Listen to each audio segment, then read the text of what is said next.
Thank you so much for tuning in to another episode of Watch Stuff with us. I'm JD, and today we are recapping Your Friendly Neighborhood Spider-Man episodes 9 and 10 that end the season with a bang. So let's get that started. Please hit that like button, hit the subscribe button, drop a comment below, and hit that notification bell so that you are notified each and every time we go live in 2025. So let's get this going.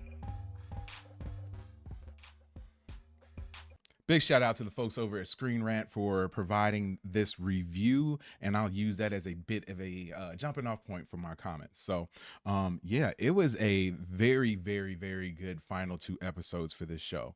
I'll say more at the end, but I really dug this show a ton. So yeah, I got some things highlighted that I want to discuss.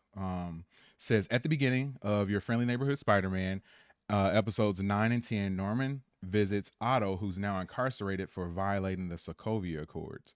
Norman gloats about sending Ross and Stark after Otto, having just finalized a deal to claim all of Octavius's tech, leading Otto to swear revenge. Um, yeah, this was interesting because in the movies you had them always sort of teaming up, and then eventually having a fallout towards the end where Otto ended up turning into more of a good guy towards the end. But in this, you have Otto working for Osborn, and then them having a bit of a falling out, and then Norman could not just let it go. Like he's one of those guys that he just, that had to be killing him, that this is his stuff and his stuff is being used by someone who he did not give permission to, and he had to go and see him while he was in jail to let him know that, like, hey, I did this to you. It takes a lot of guts to do something like that, and you can't be purely a good guy if you're willing to go to these routes to go and just sort of gloat and rub it in somebody's face. I know that Otto, I guess, technically started it by stealing the material, but man, I don't know. It's just interesting that Norman decided that the best thing for me to do is to go to where Otto is in prison and basically tell him, like, hey, I did this to you, and I hope you rot in jail, and I set it all up and you fell for it. So yeah, that was a cool way to start the episode, and something that I wasn't exactly expecting for them to have a confrontation like that. Otto was definitely not pleased, and he cracked the glass of the booth that they were talking in with the phone that he had. Spider-Man gets caught between the 110th and the Scorpions. Gargan is now wearing a helmet and has burns from his suit. So like we saw in the last episode, Gargan got the Scorpion armor and ended up getting it sort of burned into him, and like you can see like the marks on his skin now where that suit is fused to him and he can't take it off. So now he has really become an embodied Scorpion. So we'll have to see if that eventually comes off of him, if he's ever able to take it off, or um, does it start to continue to meld into him? I thought it was funny that somebody commented that it must smell bad too because he hasn't been able to take it off. Yeah, you probably want to get that thing dry cleaned as soon as possible. Spider-Man fights Scorpion while Lonnie watches Big Donovan free the 110th after Gargan nearly killed him. Yeah, man, seeing Big Donovan decide to hightail it out of there was not another thing that I expected. Um, yeah, just really goes to show you that this dude was not the tough guy that he had presented himself as. And it definitely sets up Lonnie to be able to take over the 110th moving forward. And we know from the comics that, spoiler alert, spoiler alert, spoiler alert, that does happen. Lonnie is in the truck with some of its chemicals when some of its chemicals spilled Diox 3, granting him super strength and durable skin, which he uses to help Spider-Man fight Scorpion. Yeah. I saw that happen and I immediately thought about his comic counterpart, which is Tombstone. And if he was going to end up getting the change in skin color that Tombstone has, because Tombstone in the comics has like very chalky like white skin. And yeah, so this ended up, and the super strength that he had and the super durability. And he had that, and he showed that during his fight with Spider-Man where they went to take down the Scorpion. So yeah, we haven't seen anything with his skin changing or anything as of yet, but more on that later. It says Lonnie is in the truck. Oh, we already read that part. Spider-Man stops holding back like Norman wanted and nearly kills Scorpion, only to be stopped by Lonnie from going too far. Thought that was a cool moment, especially for those comic book readers like myself. There always seems to be a point where Spider-Man almost goes over that edge, and he was at that point right here. And it shows that Spider-Man has, he can be influenced relatively easily. I think that'll be part of his character arc that we'll see in the upcoming seasons, which it's already been, I think season 2 has already been completed and season 3 has been greenlit. So we're going to get a lot more of this. But we're going to see whether Spider-Man or Peter Parker is going to be able to be his own person, or is he still going to need that mentor and that one person to sort of help to keep him in line. It's the same thing that the MCU Spider-Man, Tom Holland, has gone through, where he was pretty much the underling or understudy of Robert Downey Jr. Iron Man. And now that he's gone, what is Spider-Man going to do with himself? He won't have anyone who's able to sort of guide him. So is he going to be able to figure things out on his own? I don't know. We'll see. But yeah, this Spider-Man is younger, but he's facing the same sort of dilemmas.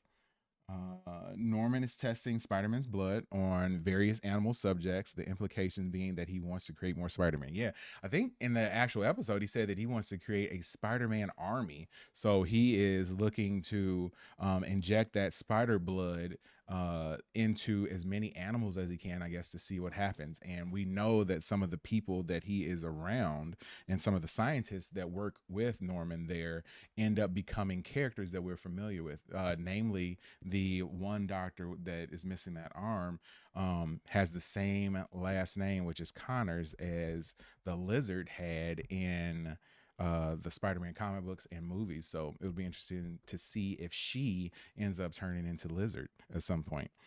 Um, Norman believes the Avengers aren't enough for humanity to be the dominant species, to be revered as those they once saw as gods, hence the gateway. So yeah, we fast forward a little bit, and Norman has created a gateway out of the projects that all of the high school students were working on.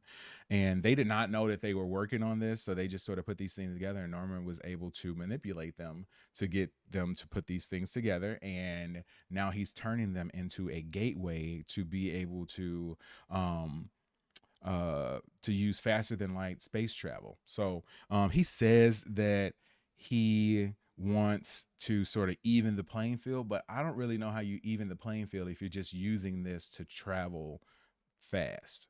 So I feel like there's monetary gain for this, and there's also some other type of gain that Norman is looking for in this. You got any ideas what it might be? Drop a comment below. Let me know what you think. Doctor Strange arrives to stop Norman and his dangerous project while also confirming to Peter that he was never at Midtown High. So when this happened, I was like, he was never there. Like, what? That makes no sense. We all saw it. It was in the first episode, the very beginning of the episode, very beginning of the series. We saw that Doctor Strange was there. So I was confused. So Norman turns on the gateway. Anyway, only for the same symbiote monster from the show's premiere to emerge, and a test subject spider escapes during the resulting fight with Spider-Man and Strange. So I was like, oh, that's the same spider and that's the same symbiote monster too. So what's going on here? We eventually find out. Doctor Strange's use of the time stone charges the portal, and he goes back too far to the day Peter Parker was bitten by the spider, which is revealed to have been from the future possessing Spider-Man's blood, thus creating a major time paradox regarding how Spider-Man got his power in the first place. So yeah, you kind of got to wrap your brain around this. So future Spider-Man is there battling the symbiote with Doctor Strange. Doctor Strange opens a portal.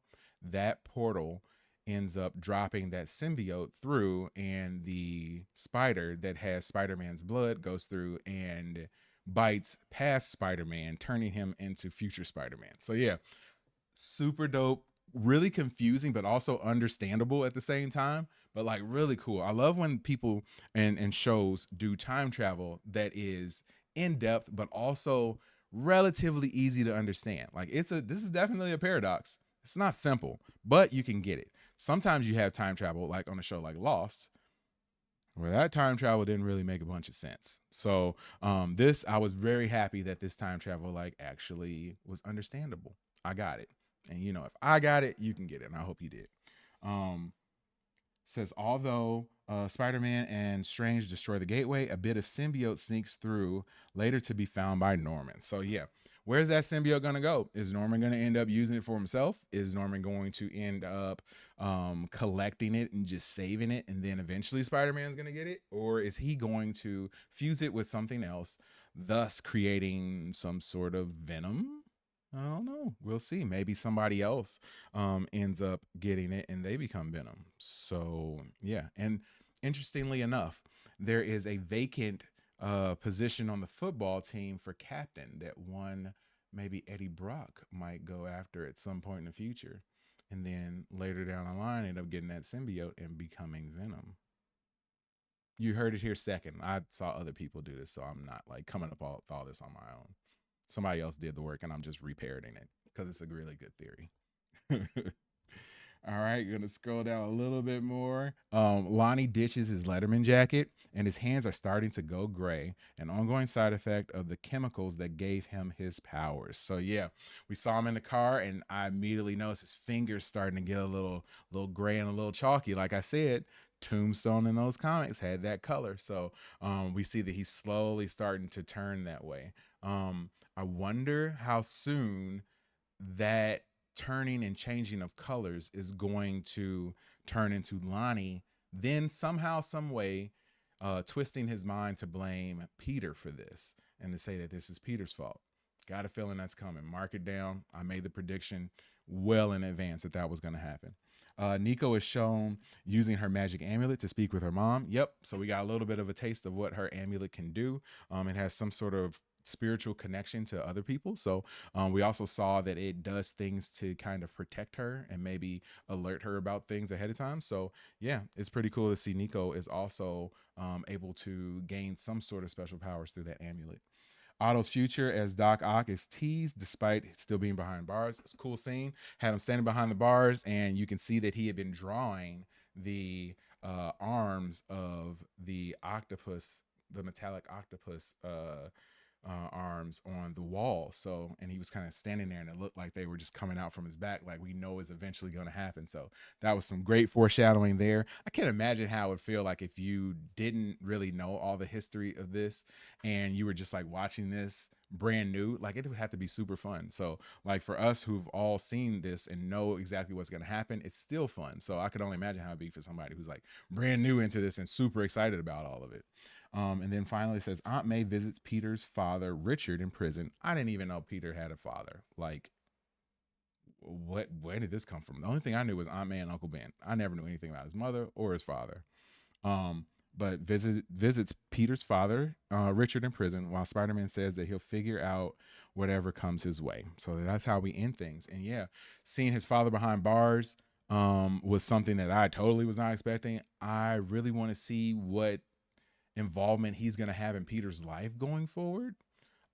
That's a complete blind spot to me. If there's comics out there that has his father in them, please let me know so I can check them out, because I don't have anything in my memory about Peter's father. So yeah, that's a blind spot for me, and I can't wait to see what's going to happen. So maybe that's something that I won't go out and research, and I'll just have to learn through the show, and I can kind of experience it brand new that way. But yeah, we had then at the end Peter sort of mimicking Into the Spider-Verse and jumping off the building and sort of turning around backwards so that he was looking at the camera and basically saying that, yeah, you know, I'm going to be okay. I don't know what's going to be coming my way, but whatever it is, I'll be able to handle it. Yeah, great show. Honestly, I want to say that this is the best Marvel content that I have seen since Loki. I will say that Loki season 2 was great, and Loki season 2 is probably the best thing of the multiverse saga. But coming in a very close second is this show. I did not have high expectations for it when it first started. I was like, oh, this is gonna be cheesy. I hope it's not like too cartoony, like kiddie. Just looking at the animation style, I was like, oh man, this is gonna be like a show for littles. And it really was not. Like, I was watching it with Katie, and we were both commenting like, yo, this is like actually good. This is legitimately good. And to see the way that it ended, the way it set up so much for the future, I can't wait. We got season 2 already being worked on or completed, and they've been greenlit for season 3. So we're going to get a bunch more of this, and they're going to be able to tell the complete story that they want to tell. So I'm super excited about it, super stoked for it. If you are enjoying it, please drop a comment below. What did you think of the last 2 episodes? I would love to know. I would love to keep this conversation going in those comments. So hit that like button, hit the subscribe button, drop that comment below, and please hit that notification bell so you can be notified each and every time we go live in 2025. And speaking of going live, every Tuesday we will be going live for Daredevil Born Again. We have episode 7 coming up this week, and we will be starting at 7:30 p.m. where we'll recap everything that happened in the previous episode. And then at 8 p.m. Central Time, 9 p.m. Eastern Time is when the episode is revealed on Disney Plus, and we watch that episode together and comment on it. And then after it's over, I do a review of the episode, and we have a heck of a time enjoying it. So yeah, I would love for you to be a part of that too. So please drop by. My name is JD, and I really, really, really appreciate you for checking out the show. I will see you when I see you. Peace.